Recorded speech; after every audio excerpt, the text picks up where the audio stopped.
I'm delighted to announce that today, after years of discussion, G7 finance ministers have reached a historic agreement to reform the global tax system, to make it fit for the global digital age, but crucially to make sure that it's fair, so that the right companies pay the right tax in the right places, and that's a huge prize for British taxpayers.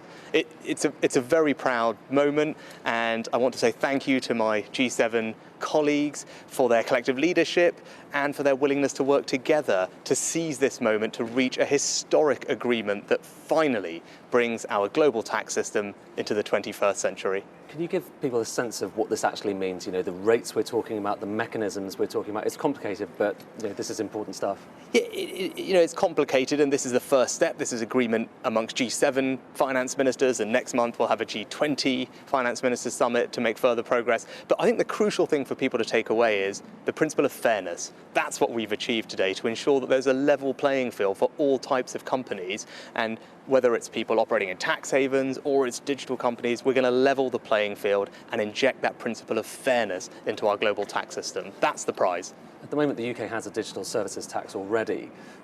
What will happen now that these rules are potentially coming into play? Will they potentially raise even more money than that digital services tax for UK public spending? And will you get rid of that digital services tax in future?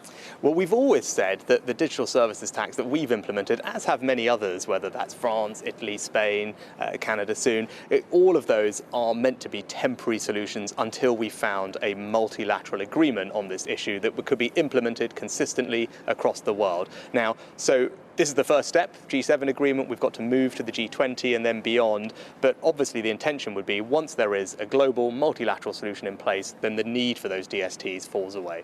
And how do you square a global minimum corporate tax rate with the importance of tax sovereignty? I mean, aren't you potentially tying your own hands if you have this minimum rate in future?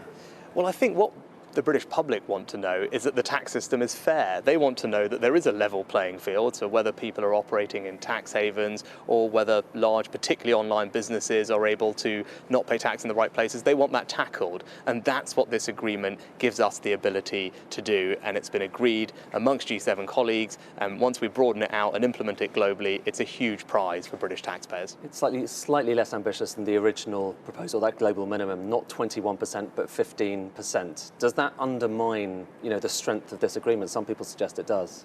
Well, I'd say a couple of things. First of all, what the agreement reached here today says at least 15%.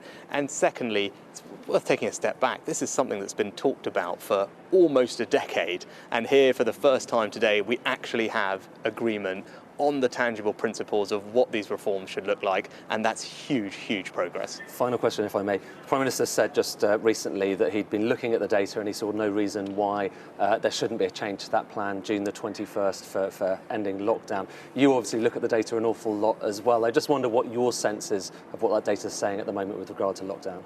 Well, no final decisions have been made. We're looking at the data as it comes in. And as the Prime Minister said, we need to make sure that we vaccinated and protected enough people to give us a reassurance we need, given the new variant that is currently in the UK. And it's too early to say where that will conclude. But as the data comes in, we're looking at it, and a decision will be made as we've communicated in advance of June 21st. Okay.